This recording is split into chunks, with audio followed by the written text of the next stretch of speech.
domingo pasado ponía el Señor en mi corazón introducir lo que hablábamos, diciéndole que cuando usted y yo tenemos una buena experiencia en algún lugar, puede ser algo tan sencillo como una buena comida en un restaurante o algún lugar, nosotros lo recomendamos.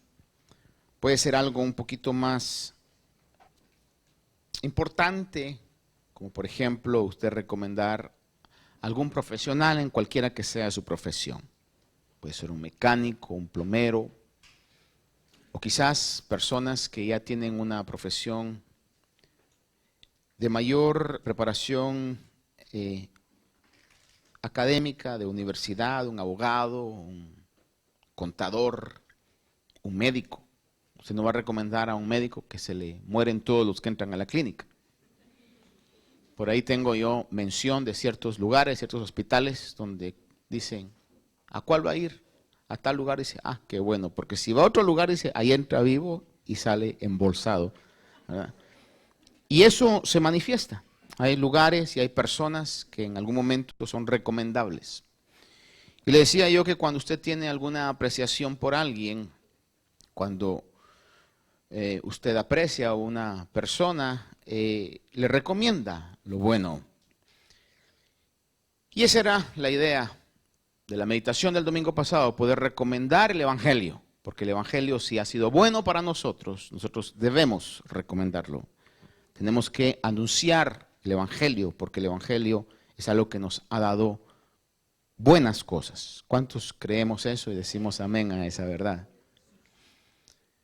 Pero cuando leemos este texto, que es un texto por el cual muchos de los predicadores quisiéramos pasar por alto, quisiéramos saltarnos ese versículo porque es un versículo bastante delicado. Sin embargo, como yo le decía, el apóstol Pablo decía a Timoteo, predica la palabra. Y cuando él estaba en su ministerio, dejó establecido que era libre, no era responsable. Cuando dice soy libre de la sangre de ustedes, en otras palabras, soy libre de las decisiones que puedan tomar, porque les he dado lo completo del Evangelio.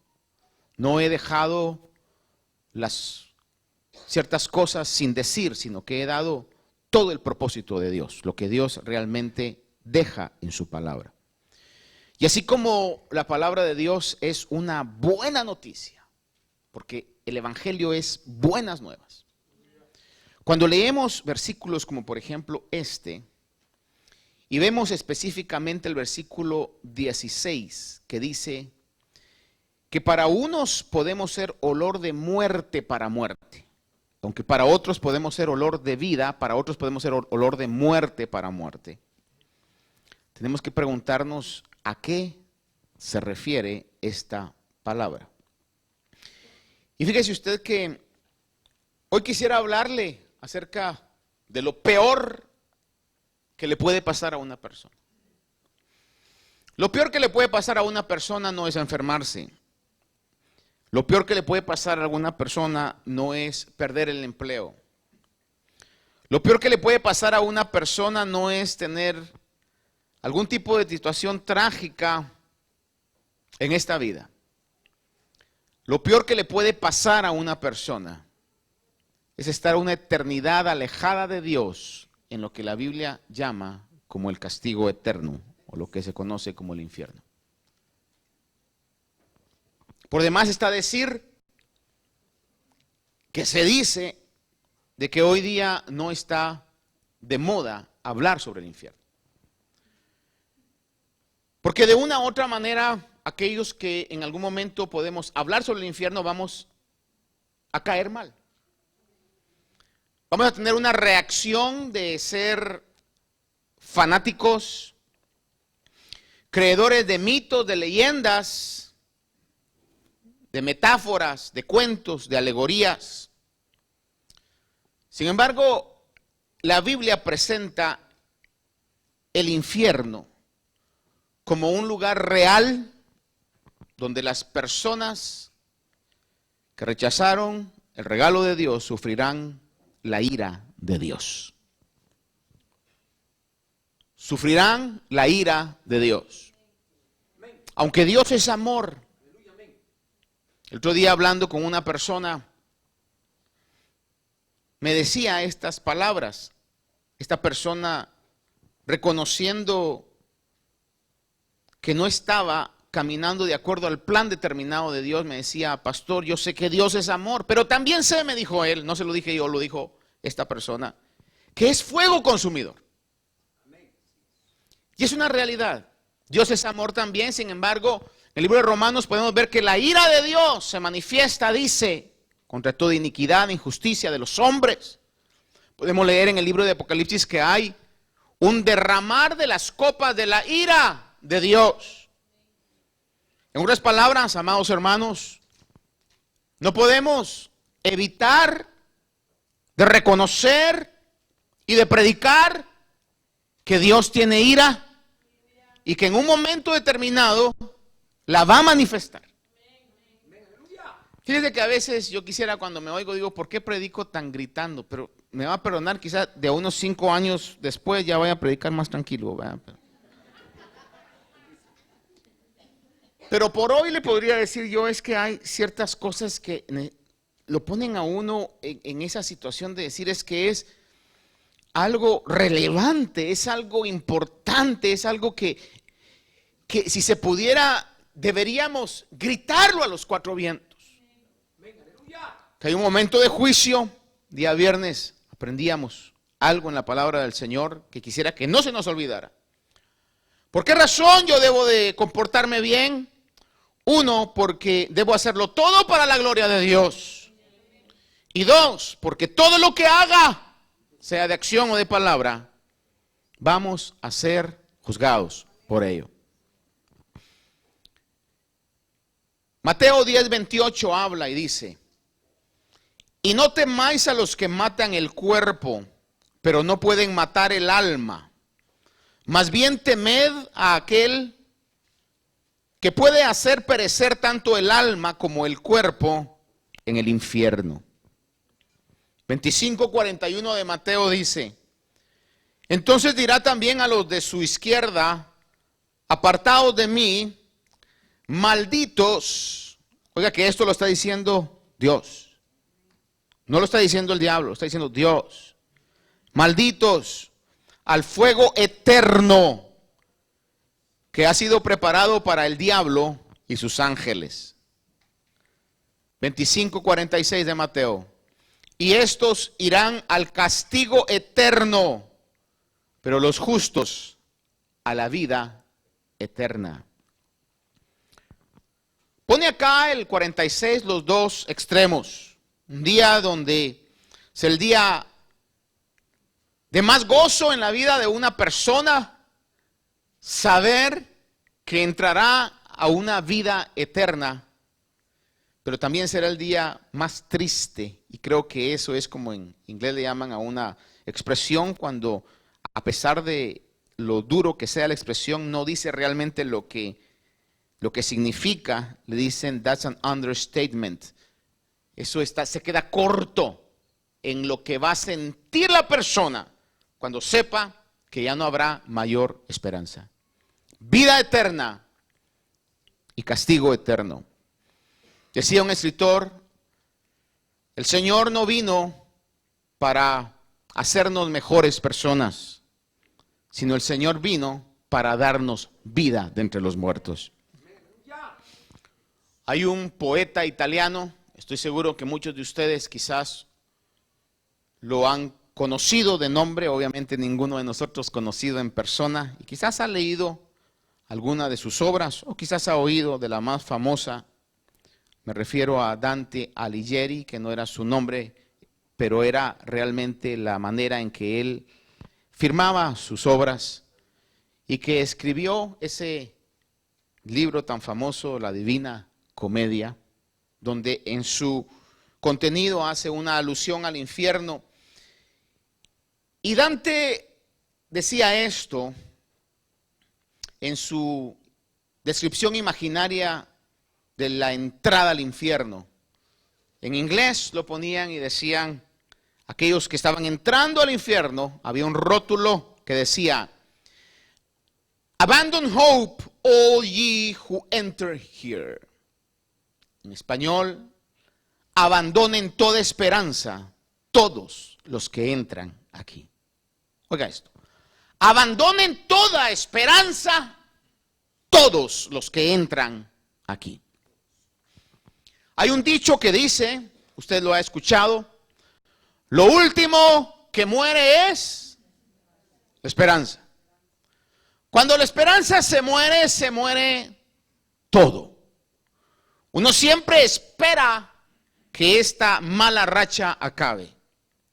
Uno siempre espera salir de esta situación y poder alcanzar algo mejor el día de mañana, el mes que viene, el año que viene.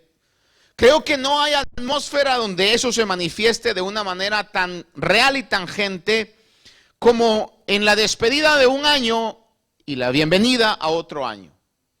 Aunque realmente eso no cambia absolutamente nada, o es mínimo lo que uno puede cambiar entre un año y otro, hermano, simplemente un día menos joven o un día más viejo, como usted quiera ponerlo.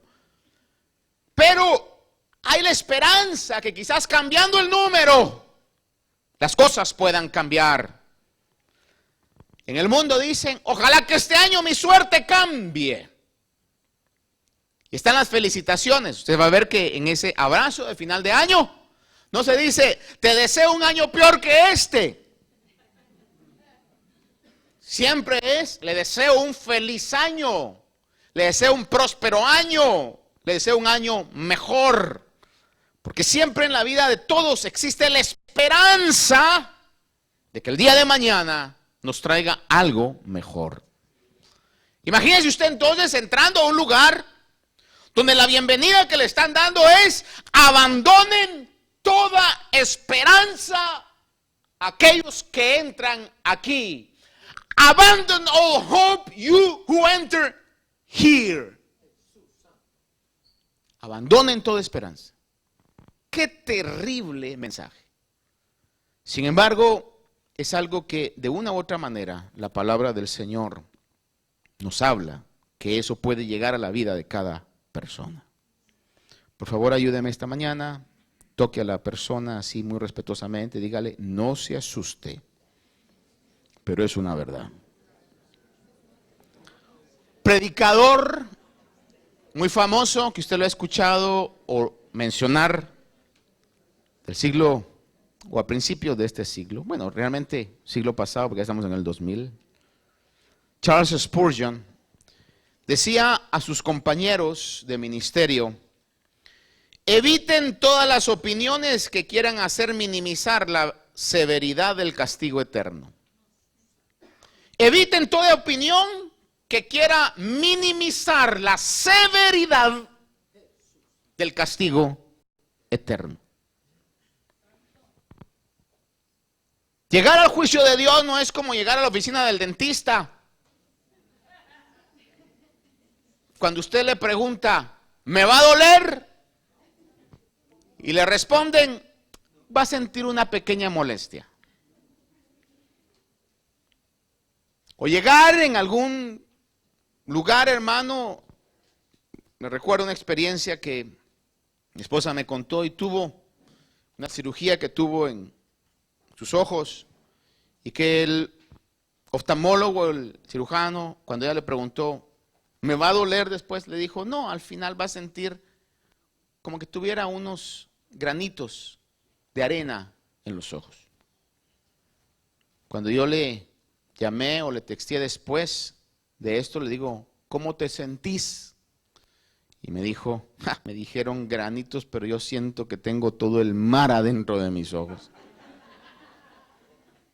No podemos minimizar. Y óigame esto. Y decir, mire, pues la verdad es que el infierno, usted sabe que Dios es amor, entonces de una u otra manera, pues yo creo que se va a demostrar su amor hasta en el infierno. Le recuerdo las palabras de este famoso poeta, abandonen toda esperanza. Los que van a llegar a ese lugar. Porque Dios, que es rico en misericordia, el día de hoy sigue dando oportunidad. Entra al arca de salvación.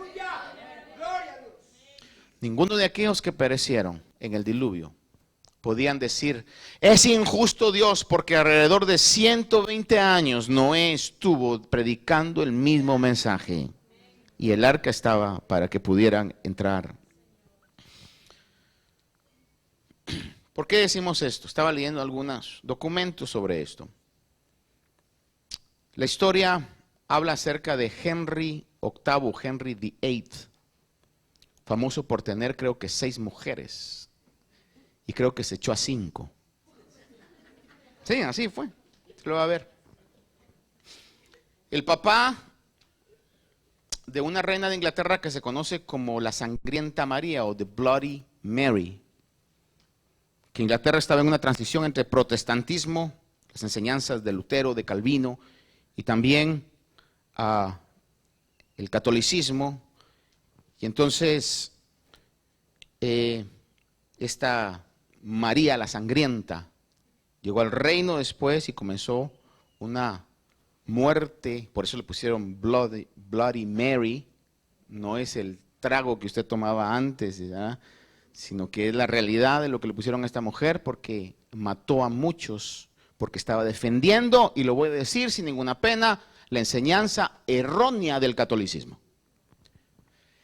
Sin embargo, dice que un ministro de apellido Latimer, no con María la Sangrienta, sino estaba en un momento delante de la presencia de su papá, que le digo yo, también tenía fama de ser un poquito por ahí, cucu.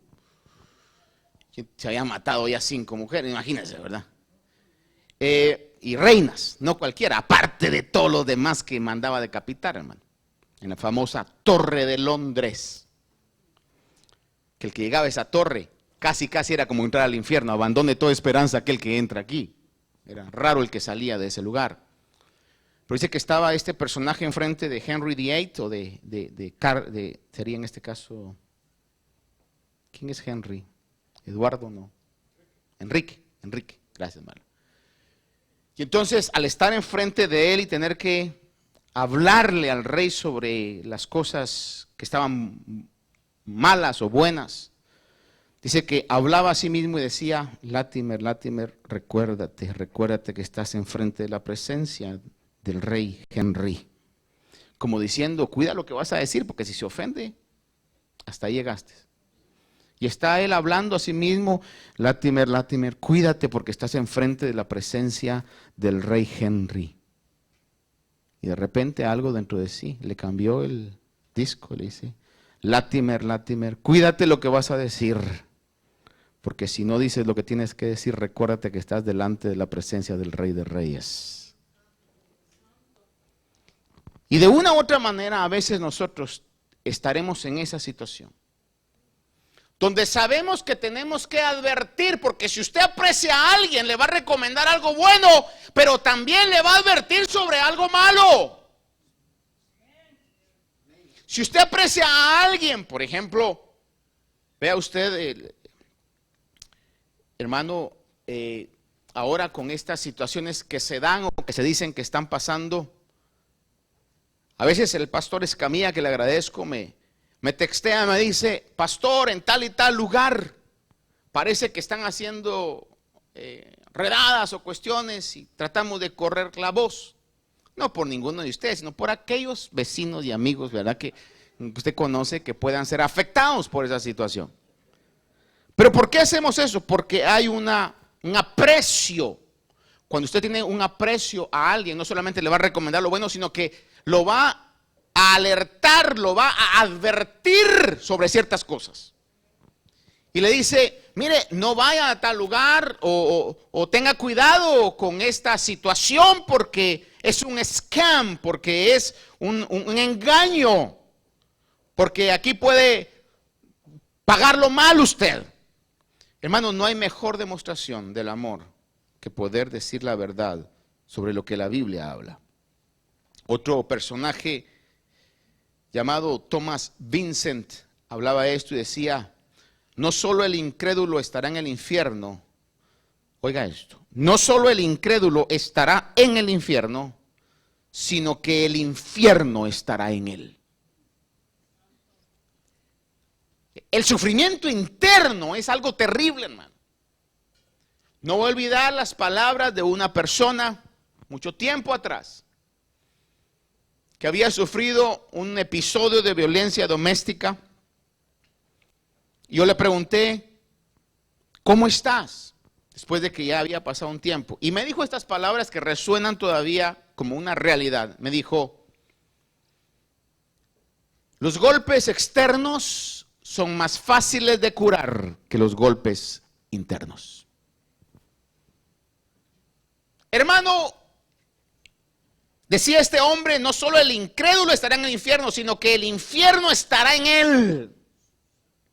Saber que se tuvo la oportunidad de entrar al arca. La comparación va a ser un poco, bueno, no poco, bastante tonta, pero se lo voy a decir, me viene a la mente ahorita.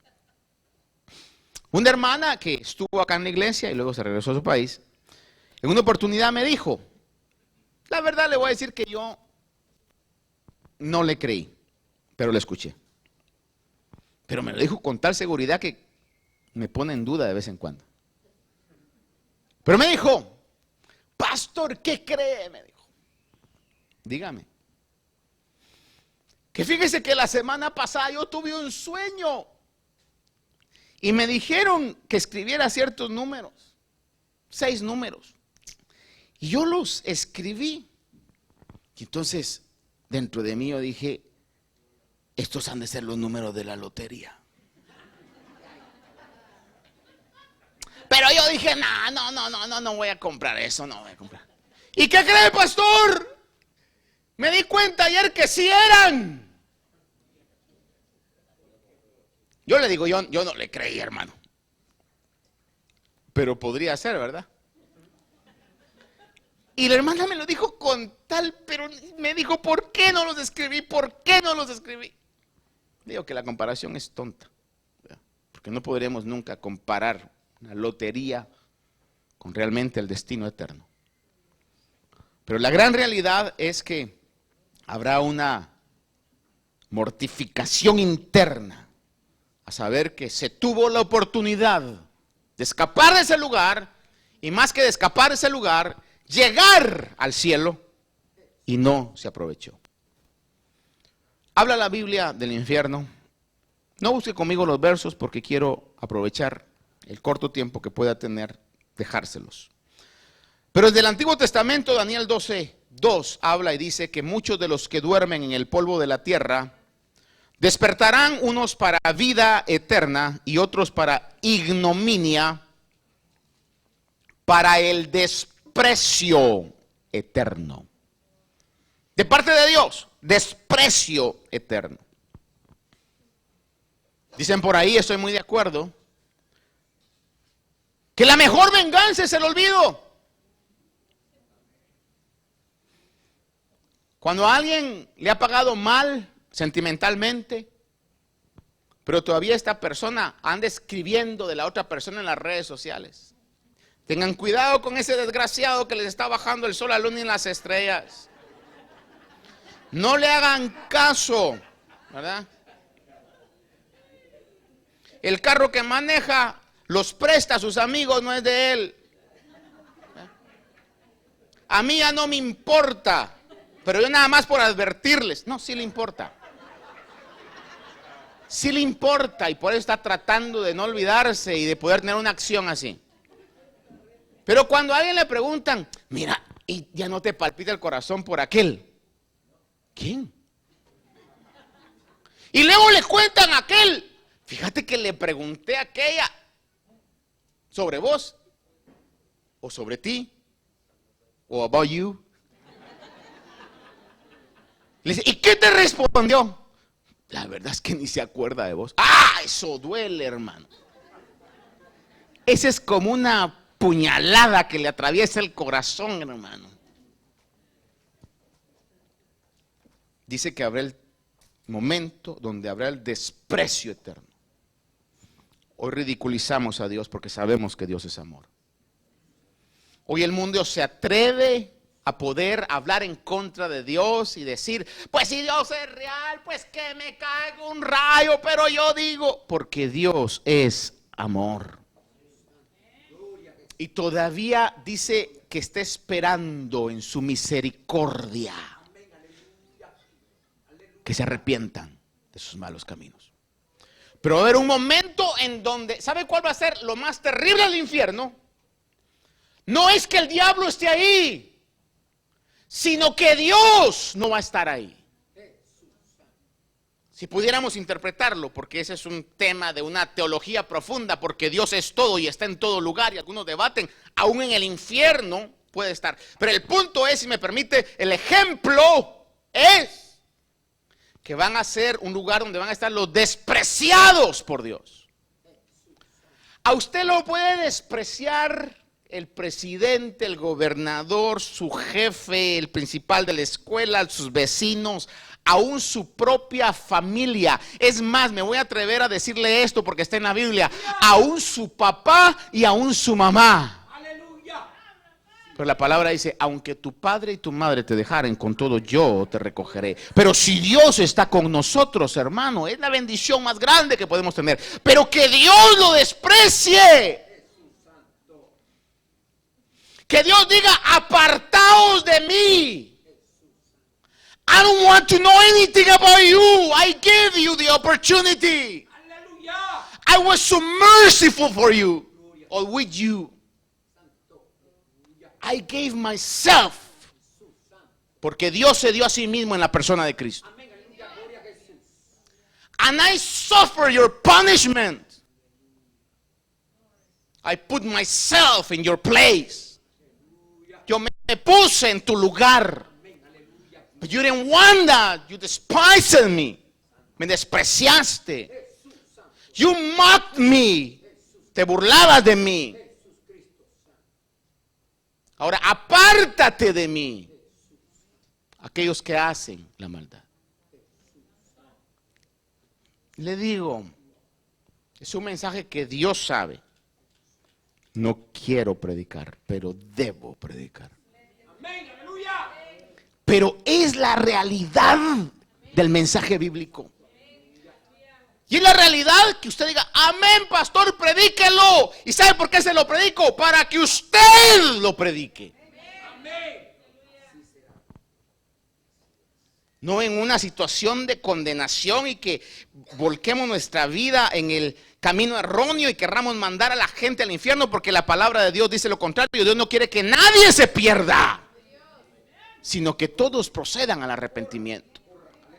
Que podamos tener un corazón misericordioso y alertar a la gente, pero hay que alertar a la gente. Si realmente nos importa, aunque le caigamos mal, aunque nos tachen de fanáticos, de ignorantes, pero si creemos la Biblia, que yo sé que usted la cree, debemos de decir la realidad de ese castigo eterno. Habla la Biblia del infierno. 2 Tesalonicenses 5:10 dice, le voy a leer 2 Tesalonicenses 1, del 5 al 10 dice, esta es una señal evidente del justo juicio de Dios, para que seáis considerados dignos del reino de Dios, por el cual en verdad estáis sufriendo. Justicia de la retribución final, porque después de todo es justo delante de Dios retribuir con aflicción a los que os afligen y daros alivio a vosotros que sois afligidos. Y también a nosotros, cuando el Señor Jesús sea revelado desde el cielo con sus poderosos ángeles en llama de fuego, dando retribución a los que no conocen a Dios y a los que no obedecen al evangelio de nuestro Señor Jesús. Ve esa frase, a los que no obedecen al evangelio de nuestro Señor Jesús, porque el evangelio ha sido diseñado para que usted y yo, que somos cristianos, lo obedezcamos. Hay que creer y obedecer. Y dice, estos sufrirán el castigo de eterna destrucción, excluidos de la presencia del Señor. Por eso le digo, lo peor que va a hacer es que no va a haber presencia de Dios en ese lugar y de la gloria de su poder. Cuando Él venga para ser glorificado en sus santos en aquel día y para ser admirado entre todos los que han creído, porque nuestro testimonio ha sido creído por vosotros. Judas capítulo 1, versículo 7 dice: así también Sodoma y Gomorra y las ciudades circunvecinas, a semejanza de aquellos, puesto que ellas se corrompieron y siguieron carne extraña, son exhibidas como ejemplo al sufrir el castigo del fuego eterno. Versículo 13 de Judas dice, hablando acerca de los falsos que engañan, dice que son olas furiosas del mar, que arrojan como espuma su propia vergüenza, estrellas errantes para quienes la oscuridad de las tinieblas ha sido reservada para siempre. ¿Habla la Biblia del castigo eterno? Seguro que sí. Pasaje tan específico en Apocalipsis capítulo 14, versículo 9 en adelante, dice: entonces lo siguió otro ángel, el tercero, diciendo a gran voz: si alguno adora a la bestia y a su imagen, y recibe una marca en su frente o en su mano, él también beberá del vino del furor de Dios, que está preparado puro en el cáliz de su ira. Y será atormentado con fuego y azufre delante de los santos ángeles y en presencia del Cordero.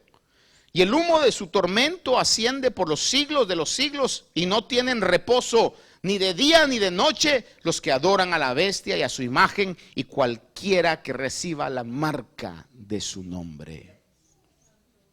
Hermano, vivimos tiempos que quizás no pensábamos vivir. Hablaba uno de estos días atrás, quizás una semana atrás, y hablaba con mi mamá. Me comentaba ella, y bueno, si nos está viendo, un saludo a mi madre está allá en California, y me decía: te veo, me da tiempo de verte los domingos. Y le digo yo: qué tremendo ahora lo de la tecnología, ¿verdad? Y me dice: sí. Entonces sobre ese punto le pregunté y le digo yo: ¿se imaginó usted? Porque obviamente mi madre tiene ya casi 90 años, por los 89 creo yo, no me vaya a regañar después que me va a decir, me está haciendo más vieja de lo que soy. Mi papá sí ya tiene 90. Y sabiendo que ya tiene pues casi un siglo de vida, le decía yo: madre, ¿usted se imaginó vivir los adelantos? Y me decía: pues no, me dice. Sin embargo, poco a poco nos hemos metido a poder vivir lo que la palabra de Dios ha establecido. Y mire, y si todo lo que la Biblia dijo que iba a pasar se cumplió y ya vimos su cumplimiento, tenga la seguridad que lo que dijo que va a pasar, va a pasar. Es como que nos estuviera dando un adelanto, un preview de lo que va a pasar. Es como cuando usted va a ver una película. Sabe que están los preview, ¿cómo se dice el preview en español? Las atracciones, los cortos. Cuando usted va y entonces mira un corto, una atracción de eso, ya sabe de qué va a ser la película. Sabe quién va a actuar. Sabe de qué se trata. La Biblia en toda la historia nos ha dado atracciones de lo que dijo el Señor que iba a pasar y ya pasó. Y para nosotros ya es una realidad pasada. Para que nos alertemos, nos preparemos. Porque lo que dice que va a pasar en Apocalipsis también va a pasar. Entonces, vivimos un tiempo, hermano, donde estamos más cerca del cumplimiento de este versículo. ¿Cuántos dicen amén esta mañana? No se asuste más de lo necesario, pero sí tenemos que ponerle atención a esto. Fíjese que cada autor del Nuevo Testamento reconoce la doctrina, y hablo esto, la doctrina del infierno. Así como hay doctrina es enseñanza del Espíritu Santo, hay doctrina de la salvación, hay doctrina de la regeneración, así también hay una doctrina del infierno, la realidad del infierno. Cada autor del Nuevo Testamento reconoce la doctrina del infierno. Pero el punto es que es el Señor Jesús mismo que dijo más al respecto.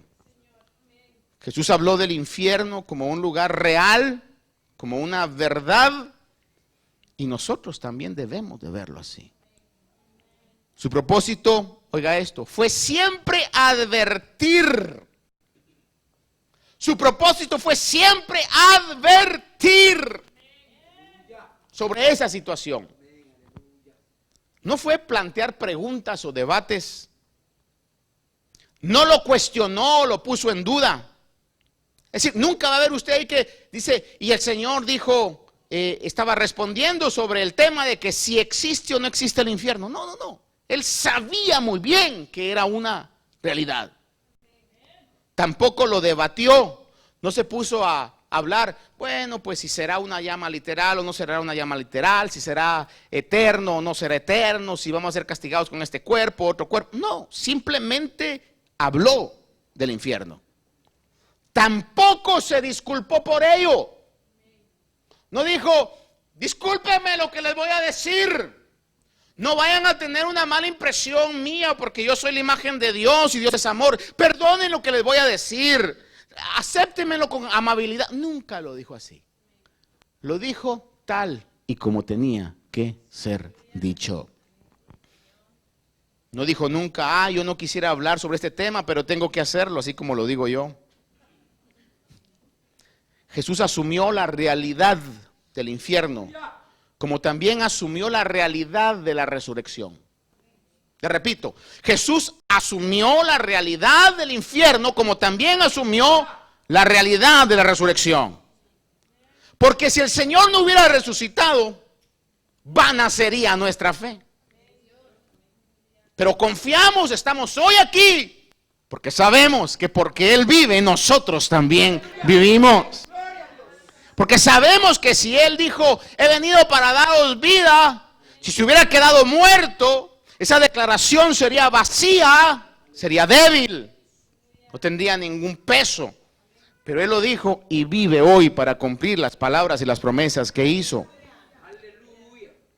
En Juan capítulo 5, verso 24 al 29, le leo rápidamente y dice, en verdad os digo, el que oye mi palabra y crea al que me envió tiene vida eterna y no viene a condenación, sino que ha pasado de muerte a vida.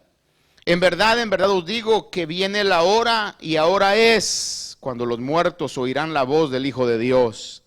Y los que oigan vivirán. Porque así como el Padre tiene vida en sí mismo, así también le dio al Hijo el tener vida en sí mismo. Y le dio autoridad para ejecutar juicio porque es el Hijo del Hombre. No os admiréis de esto, porque viene la hora en que todos los que están en los sepulcros oirán su voz. Oiga esto, viene la hora donde todos los que están en los sepulcros oirán su voz. Pastor, ¿cree usted entonces que el Tutankamen, donde lo tengan ahora, si lo tienen en un museo, todo eso, va a oír la voz? La Biblia dice, todos los que están en los sepulcros oirán su voz. Una de las cosas que a veces nosotros complicamos, fíjese que el hombre en su lógica complica a veces la realidad de lo que Dios es. Yo creo en que Dios es el creador y porque Él es el creador un día nos va a llamar a juicio. Y de una u otra manera, hermano, Él ha creado todo y la gente a veces, aún en los ámbitos cristianos, se ponen a decir, bueno, la creación fue en 7 días reales o fueron 7 etapas de millones de años para querer hacer sentido con la falsa ciencia que dice la Biblia. Amado Dios, el Señor amado, cuando creó, hizo un milagro. Y los milagros son inentendibles. Los milagros no se pueden explicar. Si se pudieran explicar, no serían milagros. Un milagro es un milagro. Pero es que no se puede explicar en la ciencia, porque si no dejaría de ser milagro. Y de la misma manera como el Señor creó de lo que no era y lo hizo en 7 días literales, así también puede estar el muerto, esparcidas sus cenizas en el océano y donde sea, pero la Biblia dice, todos los que estén en los sepulcros oirán su voz. quién sabe cómo va a ser, pero toda esa materia, de una u otra manera, va a volver a ser y van a ser llamados al juicio. No os admiréis de esto, dice, porque viene la hora que todos los que están en los sepulcros oirán su voz. Y saldrán los que hicieron lo bueno a resurrección de vida, y los que practicaron lo malo a resurrección de juicio. Las palabras que Jesús usó para hablar del infierno no están destinadas para consolar, sino para asustar. Te repito, las palabras que Jesús utilizó para hablar del infierno no estaban diseñadas para consolar, sino para asustar. Y a nosotros a veces, cuando tenemos la oportunidad, sin ofender, sin señalar, sin querer mandar a la gente al infierno, porque es un error grande, lo que tenemos que hacer es hablar de la realidad que la Biblia dice acerca de eso. Y rápidamente le voy a leer lo que Jesús dijo acerca del infierno. Dijo que era un lugar de tinieblas. Mateo 8:12 dice, pero los hijos del reino serán arrojados a las tinieblas de afuera. Allí será el llanto y el crujir de dientes. Mateo 22:13 dijo, entonces el rey dijo a sus sirvientes, atadle las manos y los pies y echadlo a las tinieblas de afuera. Ahí será el llanto y el crujir de dientes. Yo le contaba la experiencia, hermano, de que había un amigo mío en la iglesia que venía de un antecedente de ser pandillero. Entonces era muy fuerte, ¿verdad? No lloraba ni nada de eso. Pero el punto es que un día lo metieron a la cárcel. Cuando llegó a la cárcel, llegué a visitarlo a la cárcel. Yo sé que soy una persona mala, no lo oculto. Dios me tiene que cambiar y me está cambiando.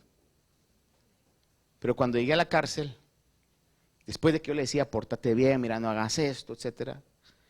Y en la cárcel llegó con su traje, no sé qué color era, llegó ahí, hermano. Y se me quedó viendo. Se pone a llorar.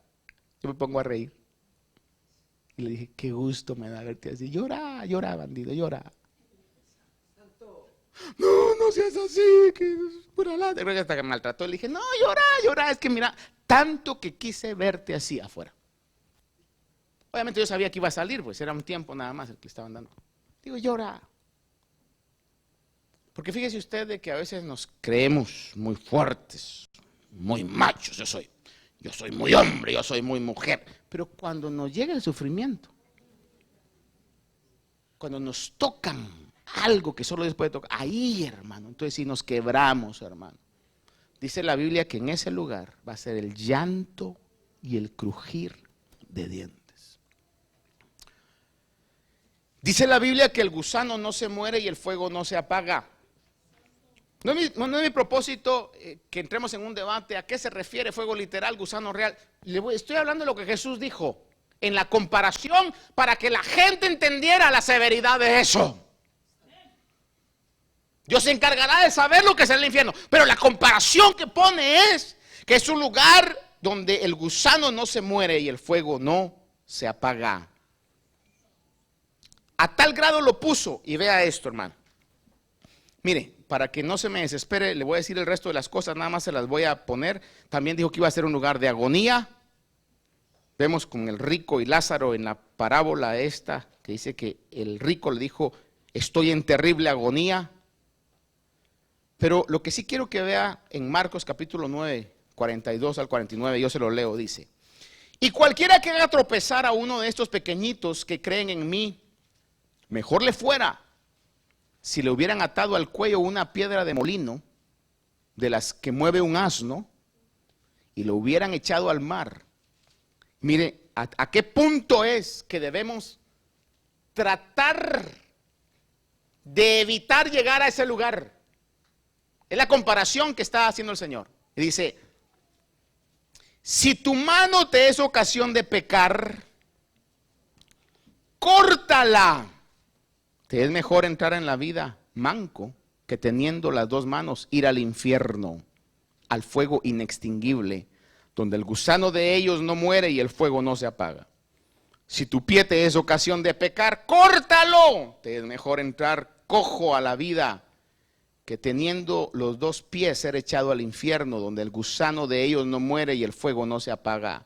Si tu ojo te es ocasión de pecar, sácatelo. Te es mejor entrar al reino de Dios con un solo ojo que teniendo dos ojos ser echado al infierno, donde el gusano de ellos no muere y el fuego no se apaga. ¿Qué es lo que el Señor estaba diciendo? Estaba advocating, estaba dando permiso para que hagamos eso. No, el Señor no nos quiere mancos ni cojos ni si la oreja, tampoco. Lo que estaba diciendo es, a tal magnitud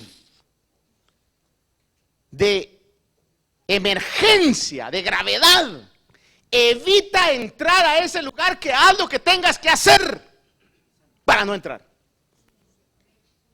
Pero es que la Biblia habla en Hebreos y dice que en nuestra lucha contra el pecado no hemos llegado al punto de derramar sangre.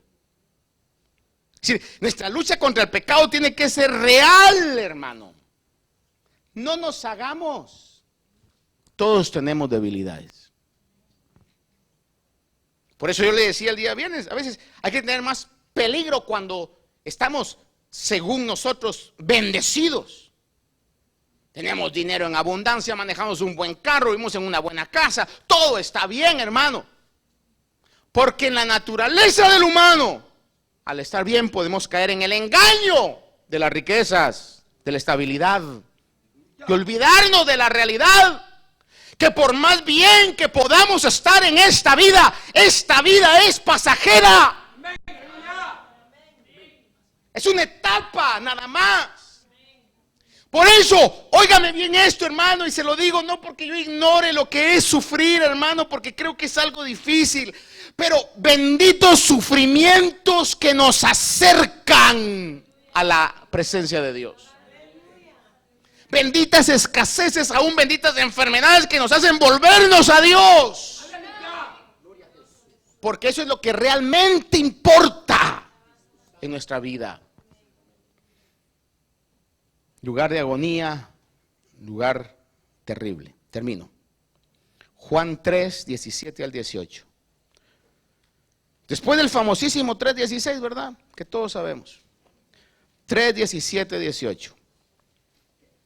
Porque Dios no envió a su Hijo al mundo para juzgar al mundo,